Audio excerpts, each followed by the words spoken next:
moment with me, Rob. I hope somebody got a picture of it, because I always see those pictures on Twitter and go, oh, I want to be that person! Here's the thing, I'm sure somebody got a picture of it, and it's you behind a chair. Yeah, it's me just going like this. I'll just demonstrate. It'll be this. Yeah. The worst joke ever. I can't wait to see it. Okay. It's good. It's good. Ladies, the stage is yours. Thank you. Thank you, John.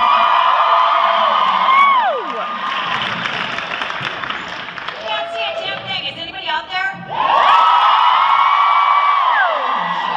Hi. Hey, Friday people. I'm gonna hijack.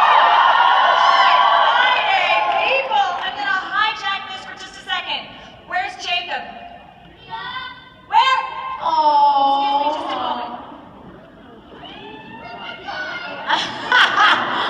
Kim doesn't need a microphone. Look at you. Thank you so much. Thank you. Okay, that was the most important thing. That's why I came to Chicago. Oh, man. Because Jacob came to Chicago. I love that boy. Oh my God, I love him. Okay, all right. Let's just go into questions. Questions? Any? Yeah, let's get Yeah, dirty. let's get dirty. Let's go. Go. Hi, my Hi. question's for Brianna. Hi. What were your first thoughts on Jordan Jensen? Give me some of that. Just open with that. You know what? I was just saying to some ladies about 5 minutes ago how the first episode I was in was supposed to be the only episode I was supposed to be in. And I just showed up to do my job, and I was very nervous, didn't want to screw anything up, but learned very quickly that Jared and Jensen want to screw everything up. And so then it was a bit, the glove had been thrown, do you know what I mean? I was like, all right, let's do this.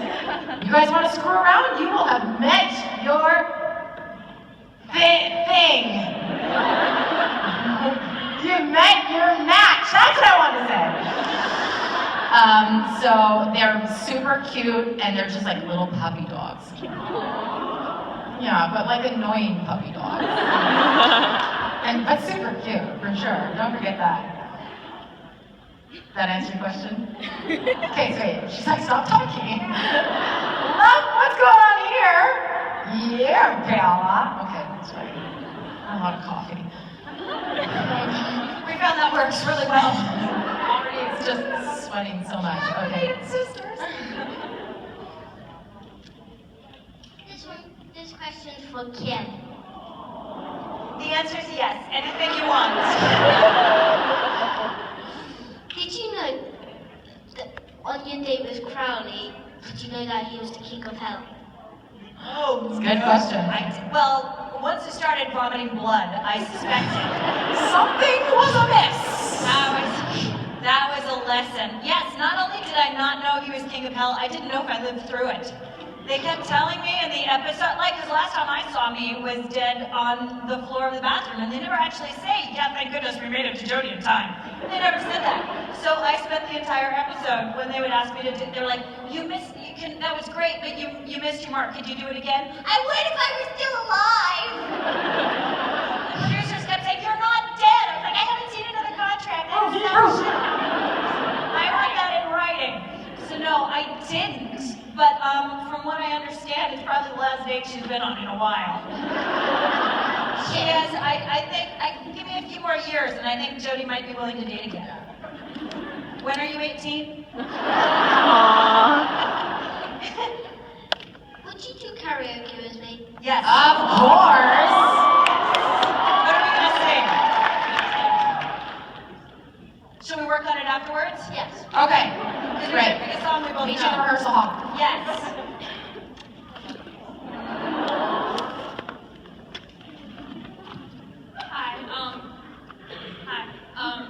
First, I just wanted to say that I'm really happy you're here, but I saw both of you were at a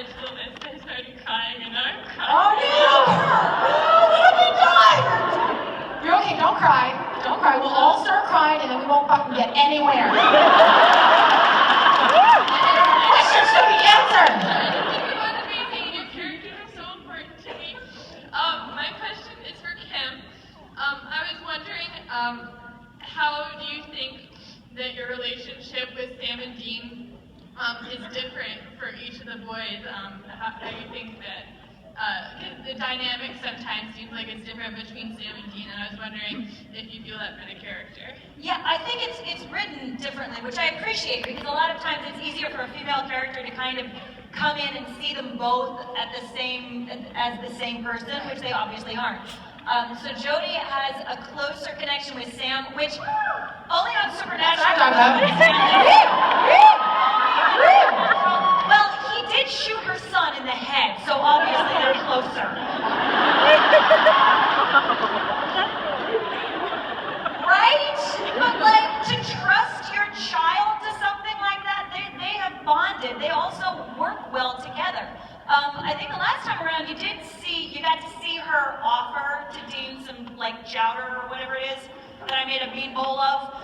So I think she's aware. She's just also not the kind of person who's going to impose emotional connection on someone. So Sam and she have bonded, but Dean, she's just gonna let do his thing. I'm here if you need me. If you don't need me, cool.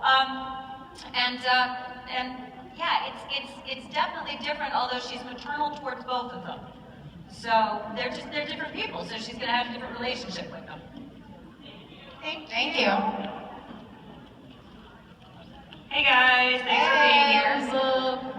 So my question's for both of you. I just kind of want to know what your favorite on-set moment working together was. Oh, for me, it was squeeing over getting to be in the Impala together. Like, we sat in the backseat of the Impala.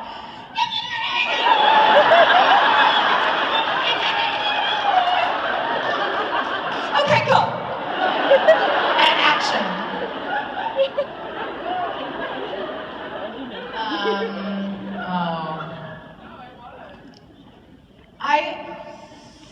I think that my favorite was the first scene in that episode, which was also the first scene we shot together, which was also right after we actually met.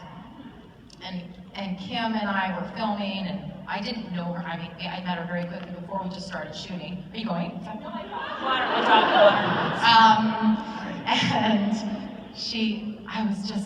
And I struggled with hitting my mark, and so I was, going to the wrong place and just was like, oh, motherfucker. And I said to Kim, oh, I'm so sorry, please excuse my potty mouth.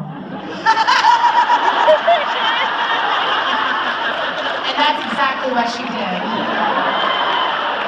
It'll be all right. It'll be just fine. It's fine. I should knock on wood when I say that. No, we're cool. We're fine. We're good. Yeah, and I loved that too, just because you kept making me crack up. I'm so glad the coverage wasn't on me first, because every time And you tweeted something about that, and it was the Impala scene. Kim goes, why is there no coverage of me in the scene? Oh, because I was laughing my ass off. And it's impossible when you have no sleep and too much sugar. Hello, ladies. Hi. So I've noticed with like Supernatural, they always do this thing where it's like some of your favorite characters would like die off randomly though. And my question is I don't know your Kim or Brandon, you can trust if you want.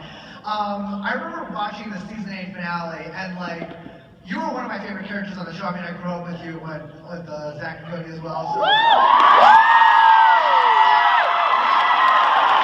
Motherfucking superstar! Yeah, but now they give me a gun. And some anger, yeah. And when I saw you like choking up blood in the bathroom, I was like, oh no, she's gonna die. So I was always wondering like if it's like when you read the script for the first time, if you ever had that feeling where it's like you receive a script and you're just like, oh this episode where I'm gonna die, and like, oh my gosh, I'm still That's alive. instantly what we do. Yes. Like, am I still alive? Yeah, it's kind of a matter of time. No, we're not going anywhere. But yeah, no, I definitely, I'm even worse. Now I don't even bother. When they're like, hey, are you available? I immediately start tweeting the writers and go, am I dying? All right, am I dying? Tell me if I'm dying. You need to tell me if I'm dying. So I can tell them if I'm available or not. You have to recast. Nope, that's my long-standing. It's like, okay, so this is the scene where Jodie, no she doesn't! Try to catch me! Yeah, it's like, oh, that's there.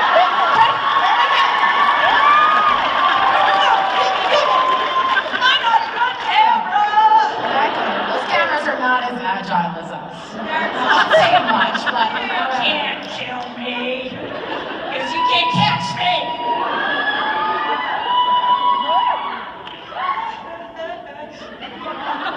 we're awesome. Look at, I'm dancing to imaginary music right now. That's how much got me up So we're gonna go someplace that doesn't have coffee. Oh my We're gonna be gosh. like, Yeah. Okay. but not today. Hi guys, so like, you know, I totally get the struggle with like people saying you're like just ladylike enough. I feel that struggle. I feel it. So, but my question is for Brianna. So if you were in Donna's situation, whereas like you found out there was monsters and creepy shit all over the place, like monsters and ghouls and whatever, what would you have done versus what Donna did in the episode where she found out? Well, I'd like to think I would have done exactly what Donna would have done. However, I don't think my aim would have been as good. So I think it would have been something like this.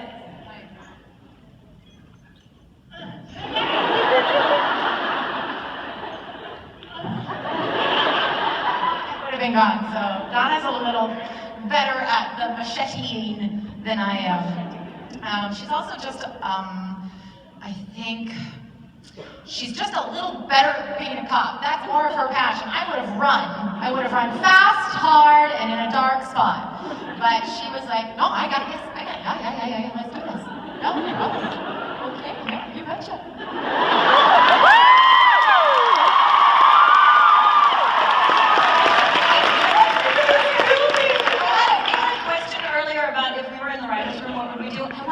I want to do an episode where we switch personalities.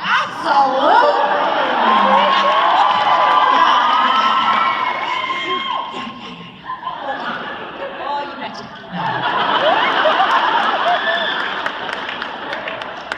Oh, it's gold. It's gold.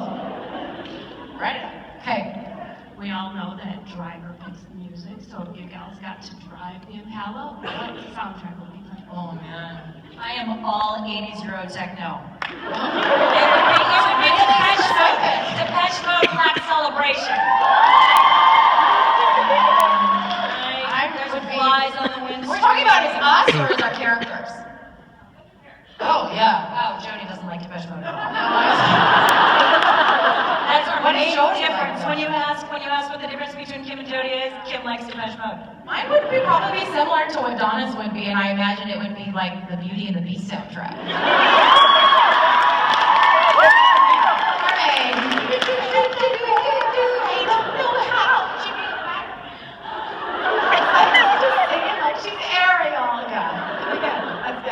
And Jody? Yeah. That's big. I don't know. And Jody? REO Speedwagon? No, AC/DC. AC.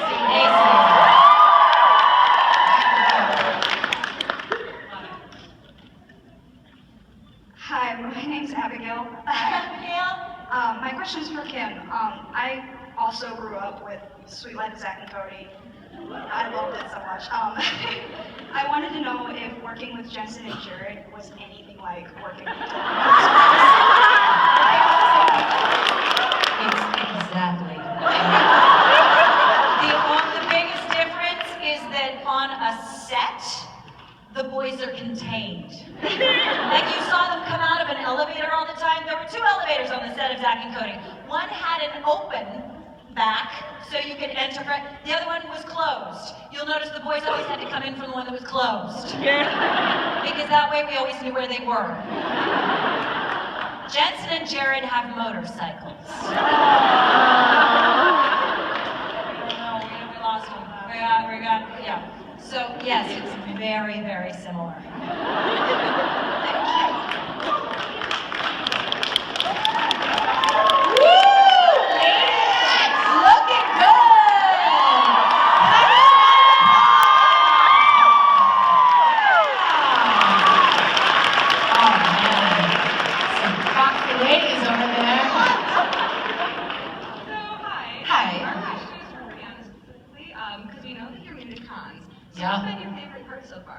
Well, you know what? This is my favorite part by far. The panels are my favorite part because I get to act like a jackass and get to talk to you guys. Act like a jackass on stage. That is my dream come true. London. Yes. Oh, some Brits over here. Okay. We had an opportunity to all the guests stayed together, and then the day was a little longer, and we kind of did everything together. We attempted to eat dinner together, and that was trying, but not because we don't love British people, but because we had to wait a long time for our food and we're tired and exhausted. But point being, my favorite part was that I got to get to know Osric, and I got to get to know Tyler, and they're so funny, and we just had the best time. You guys saw all the Supernatural on Ice, right? And Chad Lindbergh, for those of you who don't know, producing Supernatural on Ice. Yes. This is what happens. We stick 7 over-caffeinated, underslept people in a small room with chocolate bars. Things seem like a good idea that aren't, but we are committed. Then things like this, and then instantly pass out in a corner. It's so fun, and it's just like the opportunity that I wanted to be able to just sit in a tiny room with strangers and get to know them. No option. That was my favorite part. Thank you. Still looking good.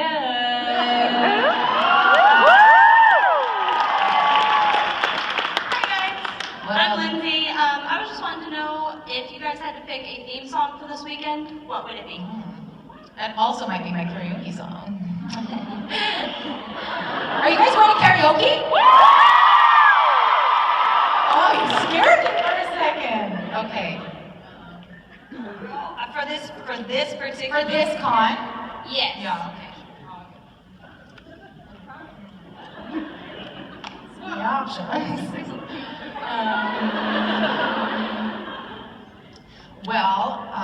Shoop comes to mind.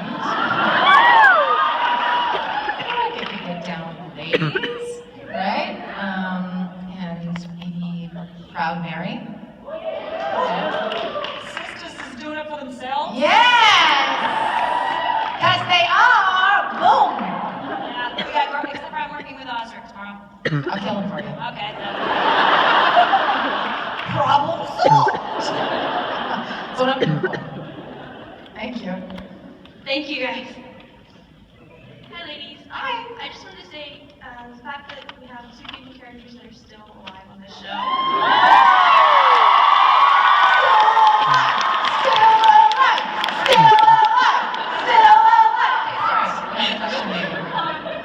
But my question was, I found that it's harder for females to get into the movie industry, and being a female wanting to go into the movie industry myself, I was wondering how you kind of shaped your road into that. You do this one. You're better at this question. Interesting. I will tell you what the key to my success is. I quit. I'm not kidding. Like last June, I was like, my 3rd agency in as many years was like, there's just, they're casting. You have tattoos. Well, they didn't even go that far. They just said you're 46 and you're done. You're not a movie star. They're casting off of lists. We can't even get you into rooms anymore because they don't audition people. They just cast your category off of famous people, and you're not famous and you're old.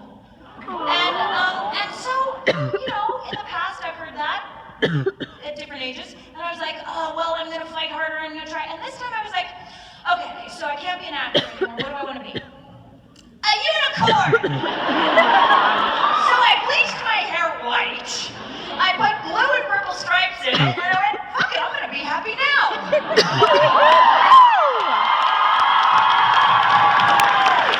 I have never worked more in my life than I have in the last 6 months. One of the things I did was like, you have to put your hair brown again. And I was like, I don't know if I really want to do that. And they said, well, here's why. And I went, you have very compelling reasons that I should be a brunette again. But I'm still a unicorn! So my key is, if you want to do something in the future, the best way you can get there is to decide to be happy now. Yes. That way, if you get there, you'll probably still be happy. And if you don't get there, you'll still be fucking happy.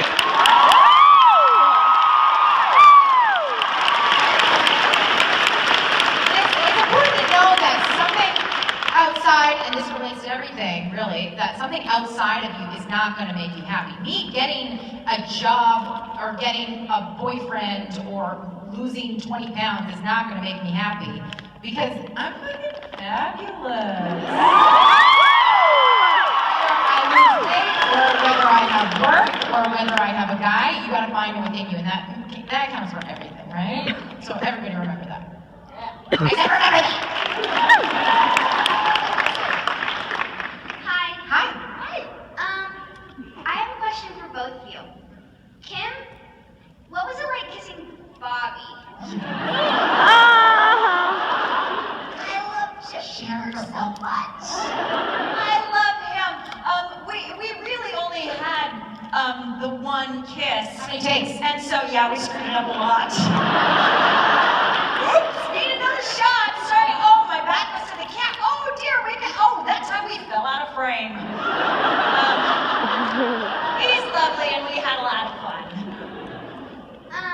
And his beard is really soft. Am I saying it right? Brianna? Brianna. Okay. You take the fanciness out of it. Straight up, Brianna. Are you jealous that she kissed Bobby? Obviously. I love that question. She's like, let's get really real here. Do you know what nobody understands is that on-screen kissing is the greatest thing on the face of the planet. Because you're not really romantically interested in this person. Not really. You probably think you hopefully think they're attractive. But it's kind of really fun way to master a kiss. Because somebody goes, no, that looks weird, and you can go, thank you. There's nobody in my life to tell me that. She was so doing all right. Everybody kisses like that, right? I can't wait. We're gonna see pictures of that one. I'll show my husband going, is this what I look like? That's why he kisses me like this. Yeah, I can't, just kissing, it's just the fucking best. So yes. Thank you. Thank you. Hi. Hi. What was the hardest thing to film on the show? And Kim, what's your favorite episode of Sweet Life and Hardest scene to film is just definitely any scene that Jared Padalecki is in. There was one, I can't remember what scene it was. I keep kicking the sign? sign. There was a sign that was up here, and we stopped everything to watch fucking Jared go. It's so limber that he actually could kick it. He wouldn't stop until he kicked it. I couldn't touch it. Like I was like, bring it. And also, if they want to fuck around they do it during your coverage. This is a famous thing, right? They'll never do it during their coverage. So they'll screw around trying to get you to laugh. But what the worst part is, and this is what nobody says, is that it's not the actual prank that they're pulling on you. It's fucking Jared doing this. You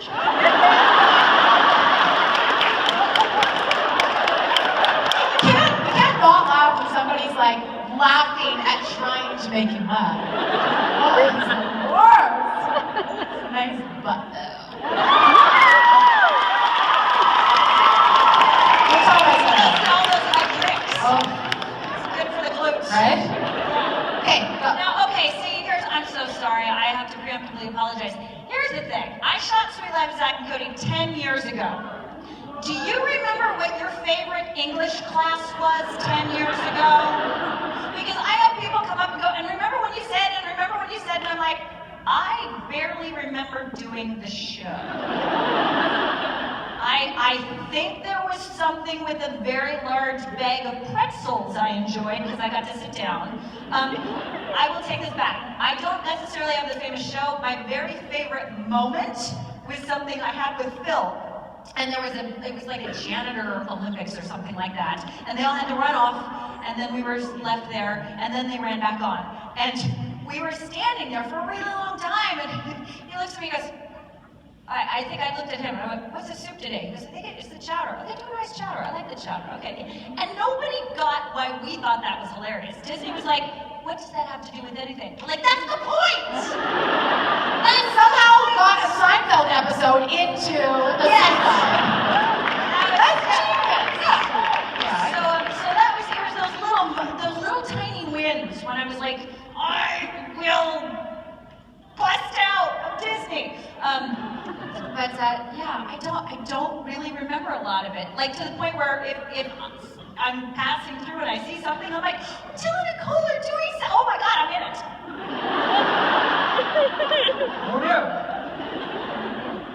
Thank you. Hi. I'm Sydney. Hi. My question is for Kim. And it's, you and Bobby did have that one kiss. It was that one kind of fling, but it was kind of like played out. It didn't really go anywhere. But my question is, if things had been different and things had gone If he hadn't been shot in the head, do you mean? Yes. He kind of didn't die. Do you think that you guys would have ended up together? That spark would have... Oh, totally. Yeah. No, my image for how that went is they would be that couple that would fight viciously, be silent at each other, and then have awesome makeup sex. Oh, let's all take a second to imagine Jody and Bobby's sex life. Yeah, with handcuffs, just like drinking. I thought this drink, I ship it. To be fair, I ship Jody and everybody. So I'm like, I'll take what I can get. Ship away. Sail it. Thank you. Hi, Kim, Brianna, nice to have you guys here. Hi. I was kind of wondering how much of a reflection of their, see if I can word this right, how much of a reflection between the relationship between the two sheriffs as far as Sheriff Jody guiding, Donna, thank you.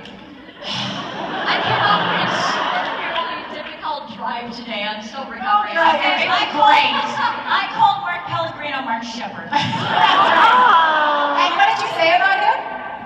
I think I actually fantastic actor. Mark Shepard is fantastic or brilliant or something like that. So yeah, I'm with you. It's okay. Sorry, yes, continue. How does that reflect the way you and Kim have sort of taken on Brianna and guided her through the process of, being sort of brutally initiated into the supernatural cast and the producers and all the, Like, straight up Kim came into my trailer one day at lunch and she's like, okay, this is how it rolls.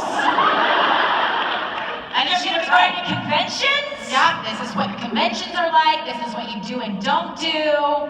I still am like, what did I tell you? What did I tell you not to do? Because that's fuck up. Oh, yeah, don't fuck up. That's probably not a good thing. Don't fuck up. Yeah, it's directly related. I don't know, what if, don't fuck up. I don't know if that wasn't what our characters would be like, if we would be like. I think they just I like to pretend Brianna needs me. She totally doesn't. Incorrect. I love her. Look it, I don't need to need you to want you.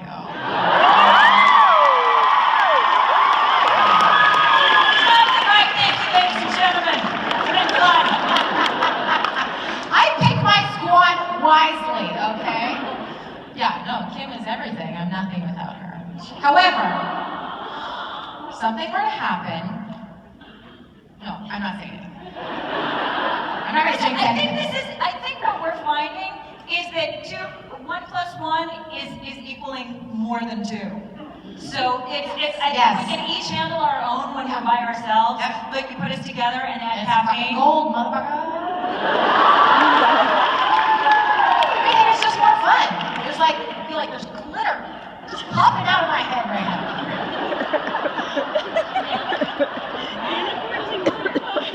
Okay, so does that weirdly answer your question? I love when we go on tangents like that. I'm like, what was the question again? Bubbles! Coffee! Hi. So, my question is for Brianna. Okay. You play a character that often gets kind of frowned upon and sometimes dismissed and taken advantage of because of your enthusiasm.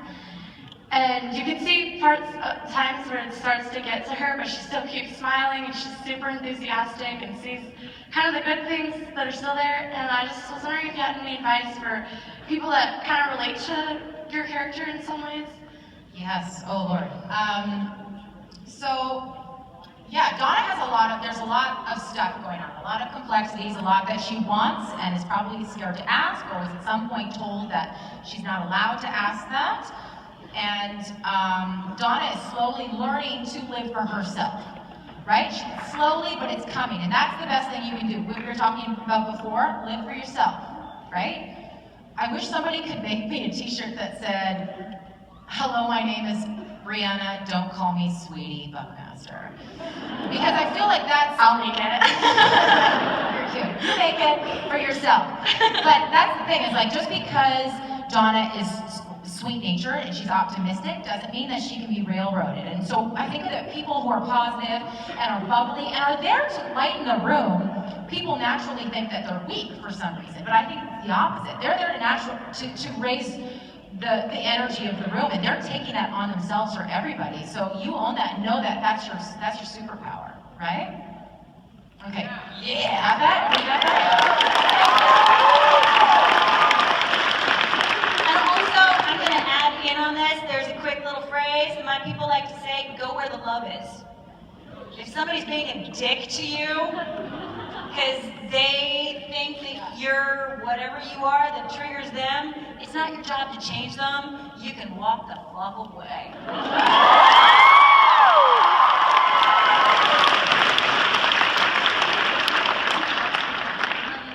Hi. My question is for Brianna, and I was wondering if, like, specifically the scene where your character's eating all the donuts, and I want to see where this is going.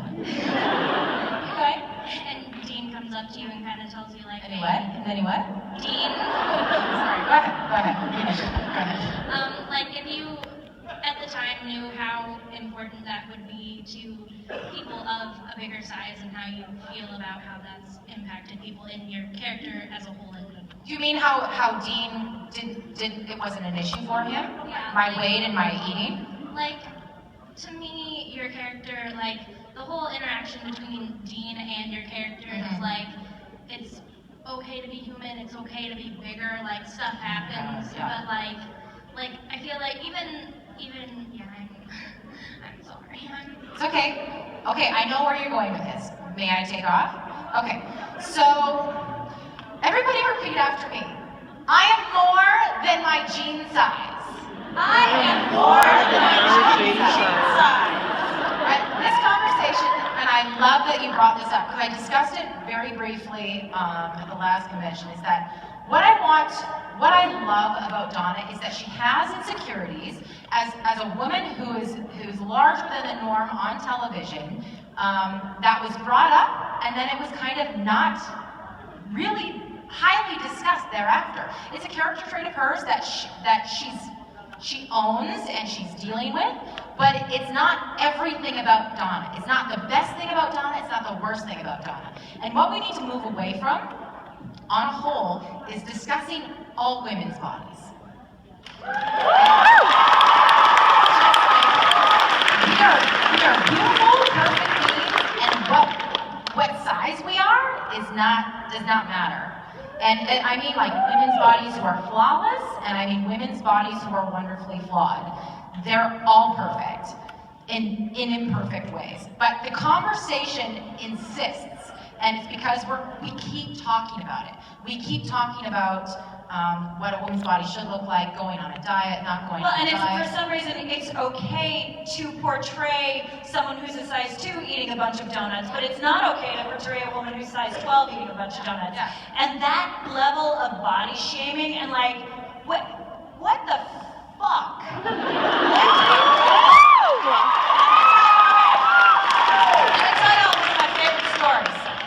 I worked on a soap opera where remarkably there were body issues. And one of the makeup artists used to like to eat lunch with me. We would order out lunch, and finally I was like, why do you always want to eat lunch with me? He's like, you're the only one who eats. Now, he was gay, so this was not, I love it when gay men love women anyway because they tell us the truth. And so he's like, here's my theory, and here's why I don't like eating lunch with a lot of the other women. There are only 2 things you can do that require all 5 senses. Eating and fucking. And when a woman won't eat, you know she's a bad fuck.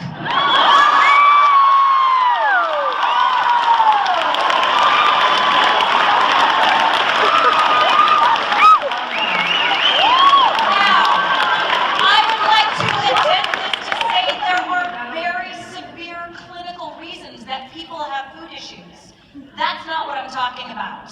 That is a separate issue. What I'm talking about is no, that's okay, I'll just have, the salad. You know, I'm over here masturbating with a steak. You know there's going to be a cartoon of that in the next hour. Goddamn, how better be. I'll be disappointed if there won't be. Okay, but have we got our point across? No more conversations about women's bodies. Done. Let's talk about men's bodies.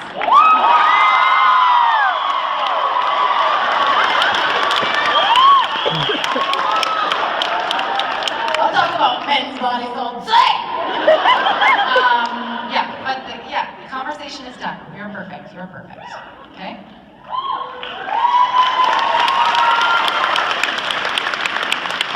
Hey y'all, my name is Brianna. Hi. And my question for Kim is, what difference with working on a CW than Disney?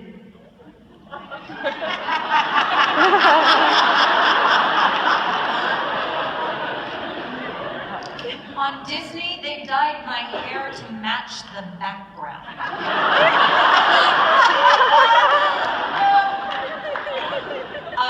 The CW makes me feel like my contribution is unique and vital, and Disney Channel creates a product, and I was a part of that product, and I was very grateful to have that job. But in terms of my own personal experience, I really like having a say and getting a gun. Thank you, Kim.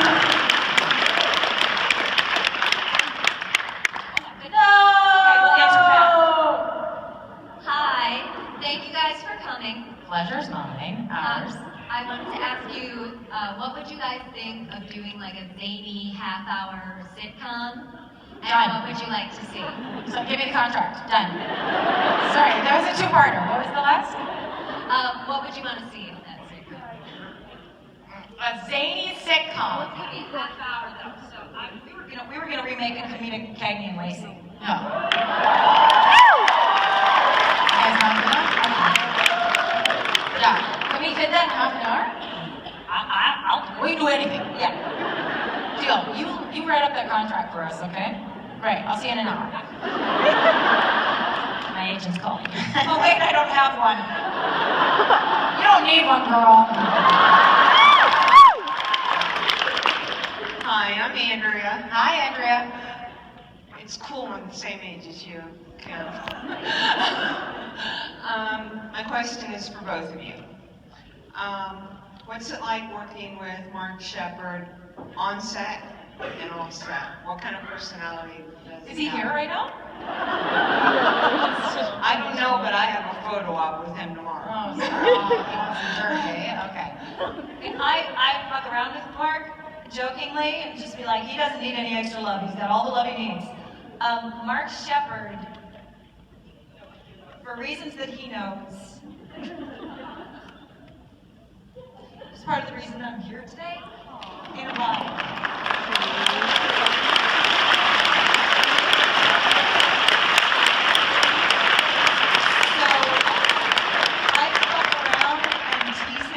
And I'm like, hey, he's a, whatever. He doesn't, because this is how I turn what I'm on, Scott. I owe him my life.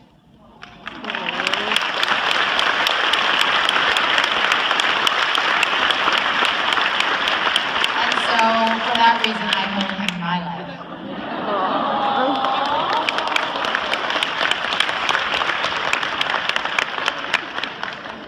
Hello, ladies. Hello. I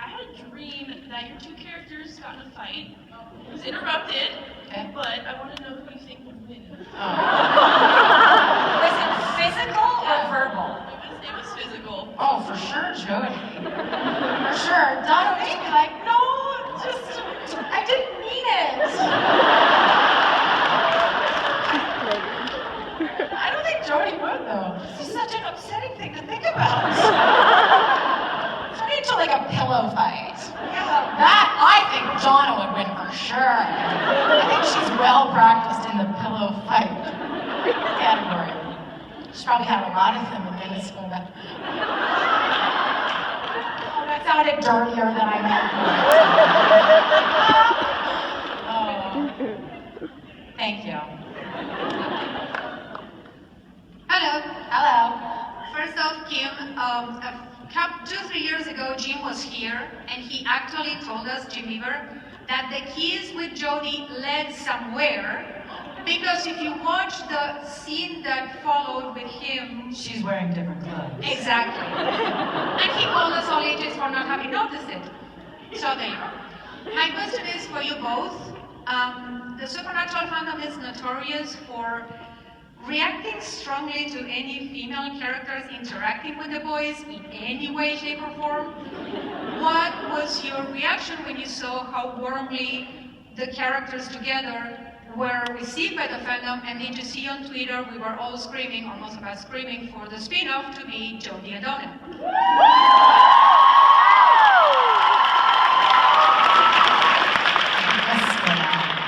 Oh, this spin-off. I think that my reaction was very grateful, but I'm also aware of the fact that I don't think they react to female characters vehemently. I think it's objectified sexual objects interacting with the boys.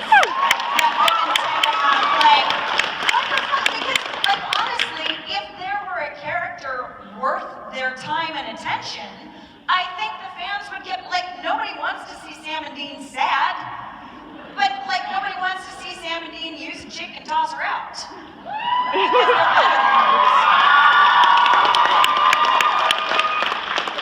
That's just one person's opinion. I could be wrong. I don't like to speak for I'm with that. I get that. If I touch Sam's penis of death, on the other hand,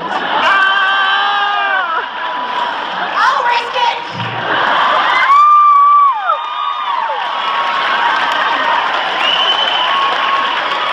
You'll never know. This will be just our little secret. It's like I'm constantly making comments about Jerry.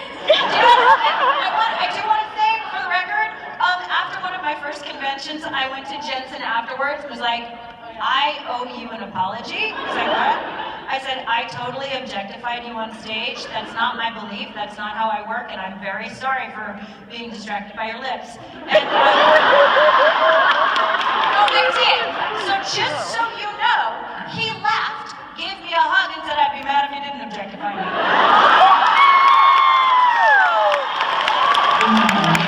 This shtick has been pre-approved. Yeah. And with that, Ladies and gentlemen, Kim Rhodes!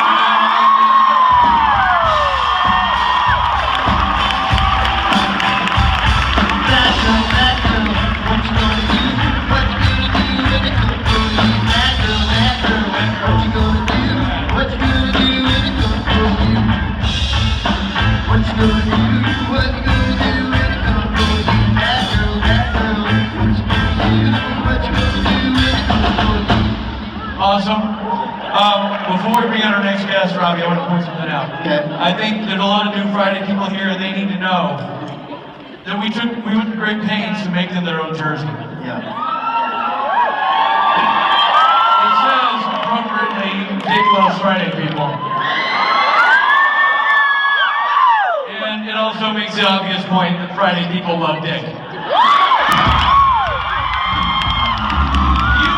An official Friday person, because we don't sell this on Saturday, because those are Saturday people, and I don't want them touching it. It just made me gross. What happens on Sunday? They can all burn in a fiery pit of hell. Sure. They'll be lucky if I host this thing on Sunday. Rob, I've had it. I'm up to here, which in Jared terms is up to around his belt. I'm up to Jared's waist, man. I've had it. You know who hasn't had it? Our next guest. And that's a weird segue.